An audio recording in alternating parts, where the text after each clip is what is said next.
Bonjour à tous et bienvenue dans ce podcast. Je m'appelle Nicolas, et aujourd'hui on va parler d'un sujet qui me tient vraiment à cœur, comment utiliser l'intelligence artificielle pour lancer ton propre projet, même si tu n'es pas développeur, même si tu n'as pas beaucoup de temps, ni beaucoup d'argent.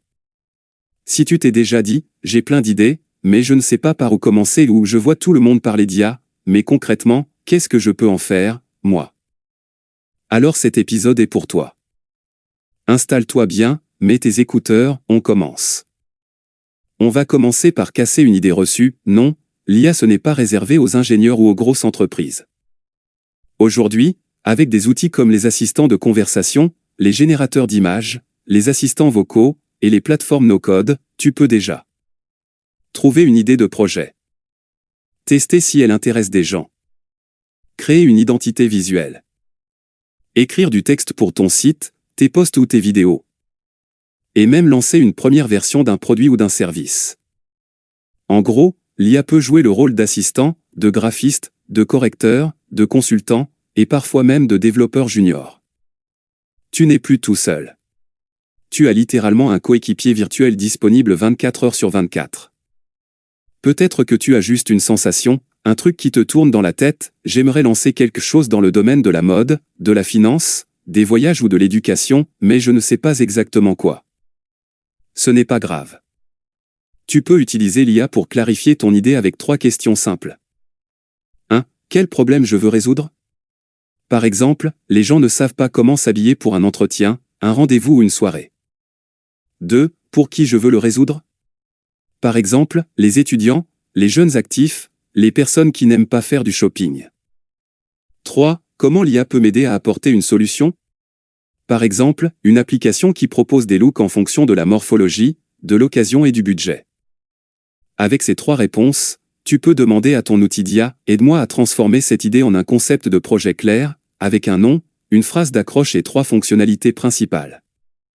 Et là, tu as déjà un début de projet. Une fois que ton idée est plus claire, l'étape suivante c'est souvent de trouver un nom, un logo, une petite bio pour ton profil, et du contenu pour te faire connaître. Là encore, l'IA peut faire une grande partie du travail pour toi. Tu peux lui demander, propose-moi plusieurs noms d'applications autour de mon thème. Écris-moi une phrase d'accroche courte, simple et inspirante. Rédige une bio pour Instagram ou TikTok pour présenter mon projet en 1 ou 2 phrases. Pour les visuels, tu peux utiliser un générateur d'images pour obtenir une première idée de logo, des visuels de couverture pour les réseaux, ou des maquettes de ton application ou de ton site. Tu n'as pas besoin que ce soit parfait dès le début. L'objectif, c'est de sortir ton idée de ta tête et de la mettre dans le monde réel. La question qui revient souvent, c'est « Ok, j'ai une idée, j'ai un nom, j'ai un logo, mais comment je fais un vrai truc que les gens peuvent tester ?» Tu as plusieurs options, même sans savoir coder. Tu peux utiliser des outils no-code pour construire une page ou une mini-application. Tu peux créer une simple page d'attente avec un bouton « Laisse ton email si tu veux tester l'app dès sa sortie ». Tu peux même commencer avec un simple formulaire en ligne pour simuler ton service. Et l'IA peut t'aider à écrire les questions, structurer ta page, proposer des messages clairs, et même simuler un assistant qui répond aux utilisateurs. Par exemple, si ton projet, c'est d'aider les gens à choisir leurs vêtements, tu peux créer un formulaire qui demande le genre, l'âge, la taille, le style préféré et le budget, puis utiliser l'IA pour analyser les réponses et proposer une suggestion de look personnalisé. Tu n'as pas encore une application complexe, mais tu as déjà un service qui fonctionne et qui aide des gens. Et ça, c'est le plus important. Un point important à retenir, tu n'as pas besoin d'attendre d'être prêt à 100%.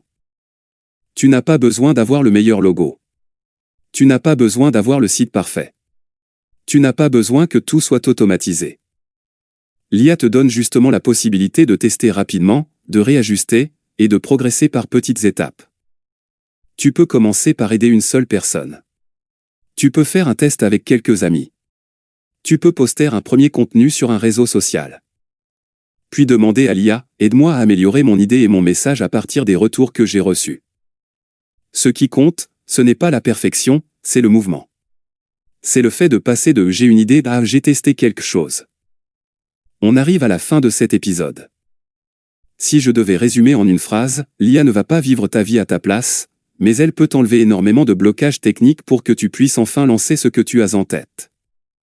Tu peux l'utiliser pour clarifier ton idée, créer ton identité visuelle, rédiger ton contenu, tester un premier service et améliorer ton projet grâce au retour. Alors je te propose une petite mission. Ce soir ou demain, ouvre ton outil d'IA préféré, écris-lui ton idée de projet, même si elle est floue, et demande-lui de la structurer. Pas un jour. Juste un premier pas. Merci d'avoir écouté cet épisode jusqu'au bout. Si ça t'a parlé, partage-le à quelqu'un qui a une idée mais qui n'ose pas encore se lancer. Moi, c'était Parlons Vrai, et on se retrouve très bientôt pour un prochain épisode.